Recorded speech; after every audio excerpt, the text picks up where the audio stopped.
Good morning. कसे आहात सगळे? I am sure you all are fine.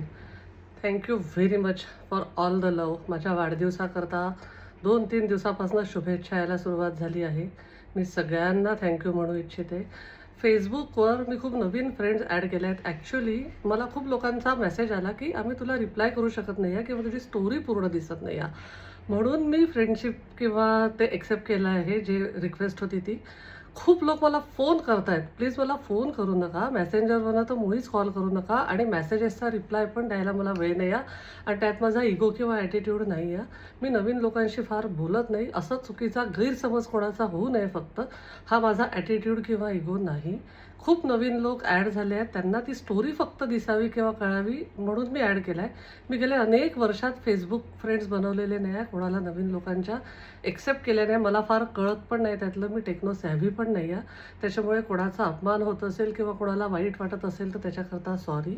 Me friendship करण्याकरता किंवा दिवसभर उत्तरं देण्याकरता ह्या रिक्वेस्ट ॲड केलेल्या नाही आहेत. गोष्ट, एक छोटा मुलगा असतो 5-6 वर्षाचा, शाळेत असतो.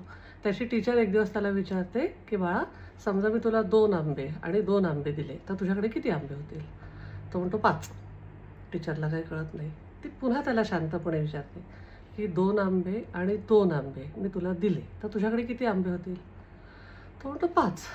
त्या टीचरला कळतच नाही, हा असं का उत्तर देतोय. ती म्हणते चला आता फळ बदलून बघू. मग ती म्हणते बाळा, समजा मी तुला 2 स्ट्रॉबेरी आणि 2 स्ट्रॉबेरी दिल्या तर तुझ्याकडे किती स्ट्रॉबेरी होतील? तो म्हणतो 4.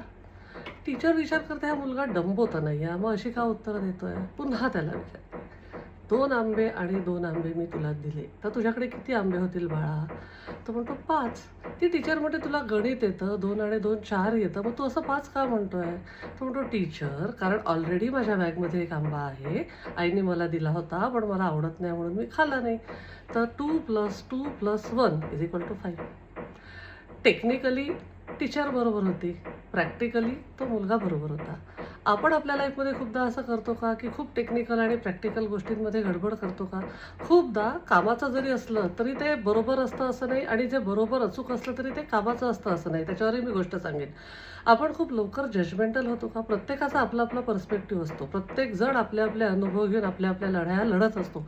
पण मग आपण का जजमेंटल होतो? आपण का कोणाला उगाच सल्ले द्यायला जातो किंवा असं करायला पाहिजे, तसं करायला पाहिजे आणि आपण स्वतःच्या बाबतीत वकील आणि दुसऱ्यांच्या बाबतीत जज का असतो? विचार करा. जसं तो लहान मुलगा त्याच्या अँगलने बरोबर होता, टीचर टीचरच्या अँगलने बरोबर होती. राईट आणि रॉंग काहीच नसतं. ती परिस्थिती असते. पण आपण खूप पटकन जजमेंटल होतो का? किंवा आपण खूप पटकन इनजस्टिस करतो का समोरच्यासोबत? याचा विचार करा. Thank you very much for all the love. माझ्या वाढदिवसाकरता गिफ्ट्स, शुभेच्छा, मेसेजेस जे काय आत्तापासून यायला सुरुवात झाली आहे त्याच्या सगळ्यासाठी thank you. I love you all. Stay bless.